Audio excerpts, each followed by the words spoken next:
this is deep. Right, okay, so, hi everyone and welcome to a new video from me. So today I thought I'd film something that's a bit more sort of deep than any of my other videos, something that requires a little bit more thought on my behalf, purely because I've been thinking about this video for a while and thinking about how I wanted to do it, and I've got some notes, but I'm sort of just going to put them to the side because I really want it to be sort of spontaneous, a bit more heartfelt, and I don't know, this is almost like therapy for me really. So if you couldn't tell by the title, today I'm going to do a video all about body confidence and sort of my relationship with my own body confidence, as well as sort of my opinion and how I gained body confidence and lost it quite quickly. So yeah, this is going to be a bit rambly, so grab yourself a cup of tea or something, or a biscuit, it's up to you. Yeah, so I'm making this video because I want to make videos I'm passionate about, and body confidence is something that I'm passionate about. I don't feel like there's enough said about body confidence, and if it is, I'm not sure how real it is. People sort of, maybe it's because people don't understand exactly what body confidence is, and I'm not saying that I do, because I'm pretty sure that I don't, but everyone has their own perspective, and the more that's said about body confidence, the better really. And yeah, as I said, I think it's just something that needs a little bit more attention. So even if this video helps one person, that's like a good thing. I'm really happy about that. So I'll start off with my story and my relationship with my own body. As a child, I was always very I was going to say very body confident. I don't think I was. I just didn't think about my body. It wasn't something that ever came up. It wasn't important to me. I was sort of a happy child who would eat whatever they want.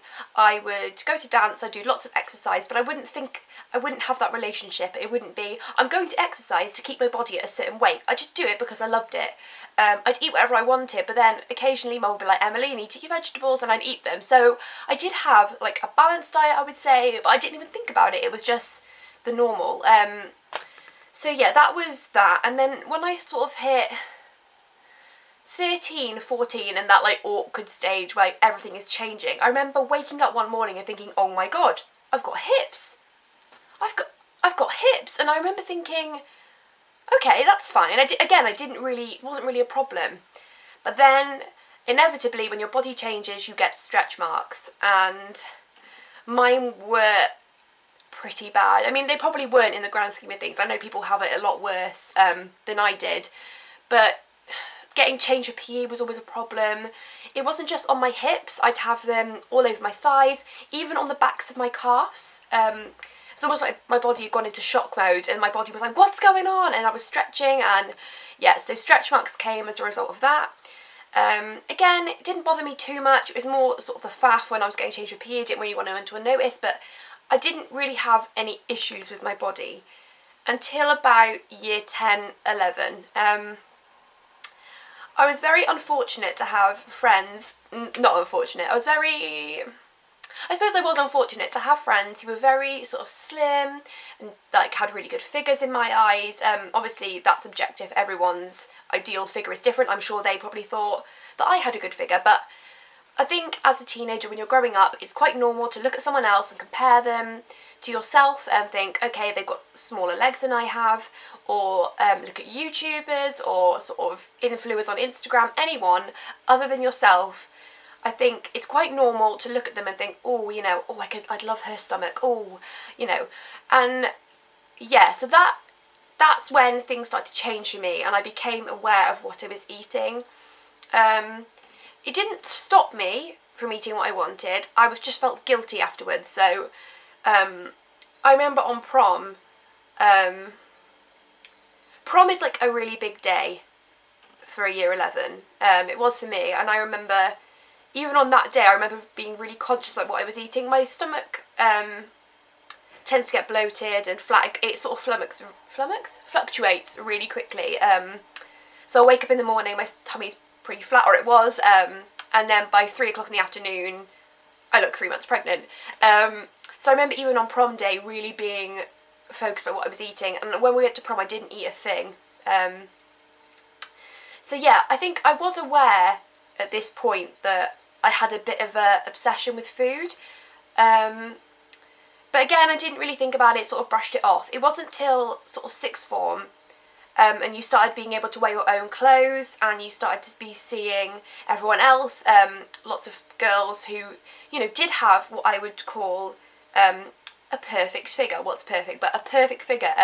They could wear whatever they wanted. In my opinion, they could wear short skirts and tights, and like, I am interested in fashion.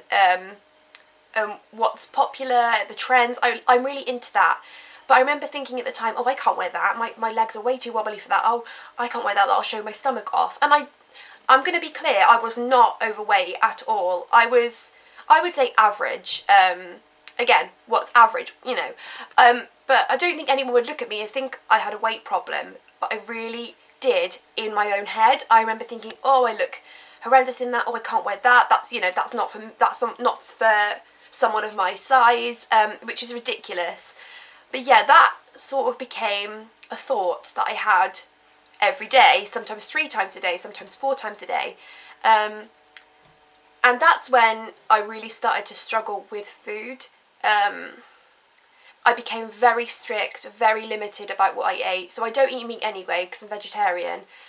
So that's not an issue, but I was already a little bit more limited when it came to like going out to restaurants. But as a vegetarian, if you don't eat meat, then they often compensate with cheese. So everything would be covered in cheese. So again, going out for meals was a problem for me. I'd be like, oh, I can't eat that because it'll lead to this and this and this. And exercise as well. So I would come home from from college, I'd get in my workout clothes and I would lie out on my pink mat on my floor and I would do sit-up after sit-up after sit-up. I would run, I would go out running, and to be honest, running is something that's changed my life for the better, but at the time I was running with the idea that this will help me lose weight. I will get to the size that I want. My wall from here to all the way over there was just covered in magazine cutouts. And again, at the time I didn't realise, but now looking back I can say it, covered in magazine cutouts of girls in outfits I would love to wear, and they were all obviously very slim, very perfect, airbrushed. I mean, I'm aware of that now, but I didn't at the time. And waking up to that every morning, at the time I thought, oh, it's, you know, it looks lovely, but it didn't. It was just poisoning my head every single day. You need to keep eating the way you're doing and even be more limited, more restrictive, because you want to get to this size. When you get to this size, you will be happy and you'll feel satisfied. And I think that's a really negative idea, because you'll always want more. If you lose a little bit of weight, as I said, this is my experience. I'm not obviously suggesting that anyone else who's on a weight journey be as obsessive as I was, but I know that it can happen.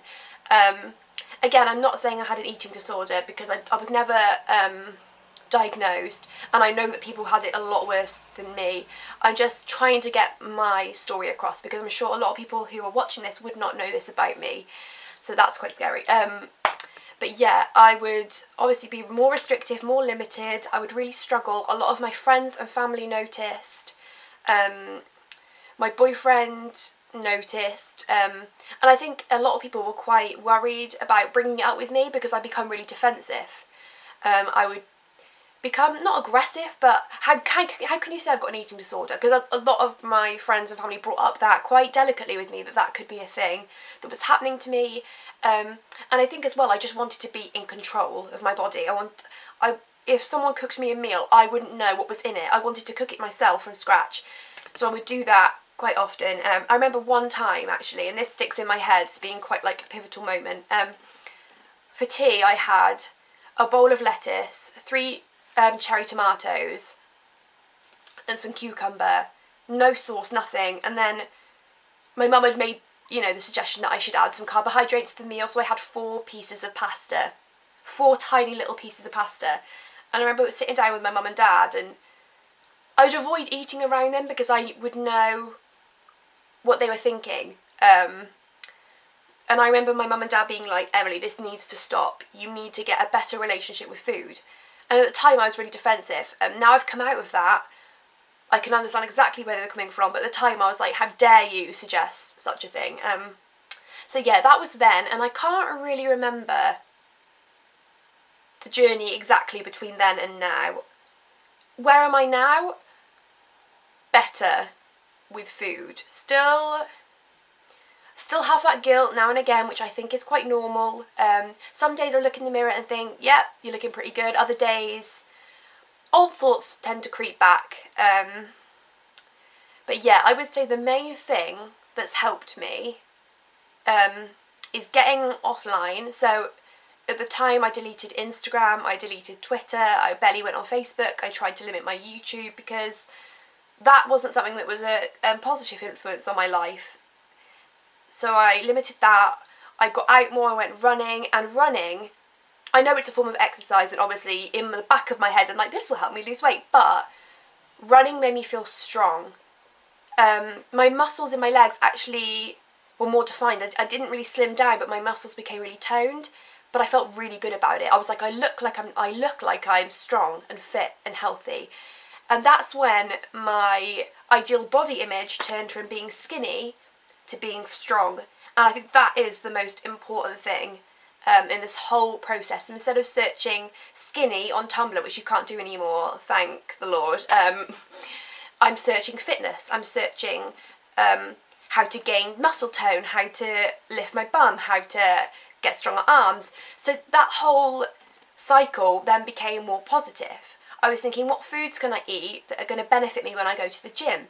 So I need to be eating carbohydrates, obviously, because I'm burning a lot of energy, so I need to have that energy. So once you take your mind from the negative cycle of being skinny and obsessive and I can't eat this, I can't eat that, you need to take it to being, what's going to benefit me the most? So, and alongside that, I am allowed to enjoy the food that I'm eating. So if I want a Domino's, I'll have a Domino's, as long as I'm balancing that with good food, exercising frequently, but enjoying it. Enjoying everything, enjoying the Domino's, but also enjoying the healthiness. And I think, obviously, as I said, it wavers every single day. Some days I still wake up and I think, Emily, you don't look great today. You know, you've been eating quite badly, and that's the point I'm at now. I've almost got I've almost got such a good relationship with my weight that I have spiraled into a sort of rut where I'm like, I can eat this. I have gone through a lot to get to this point where I can eat whatever I want and enjoy it. Now I'm in that place where I need to start going back to the gym, but I'm going to be very strict with myself in the way that it can't turn into an obsession. It can't turn into something I feel guilty about. And yeah, the main focus, I want to be strong and fit and healthy. And I also want a really good relationship with my body at every single stage. So I need to love my body now, and I need to love my body in 3 months when hopefully I'm a little bit more toned, but if not, that's okay, because I am fit and I am healthy and I am strong. So thank you so much for watching. I hope this was helpful. I feel like I just rambled and ranted, but it was quite therapeutic for me to do so. Please let me know in the comments any stories that you have, any experiences that you have, or any sort of tips or tricks or advice that you would give. I'd be really grateful. Please give this video a thumbs up if you enjoyed it, and I'll try and do a few more videos, maybe some exercise routines or what I eat in a day, just to give you an idea of how I'm doing. And I'd like to start a new series where we kind of go through this together, so maybe we can sort of set up a discussion in the comments about what exercise you've done, how you're feeling about your body, anything really, just a place where you can put all your thoughts in a little safe environment and we can chat. So yeah, thank you so much for watching, and I'll see you guys soon. Bye.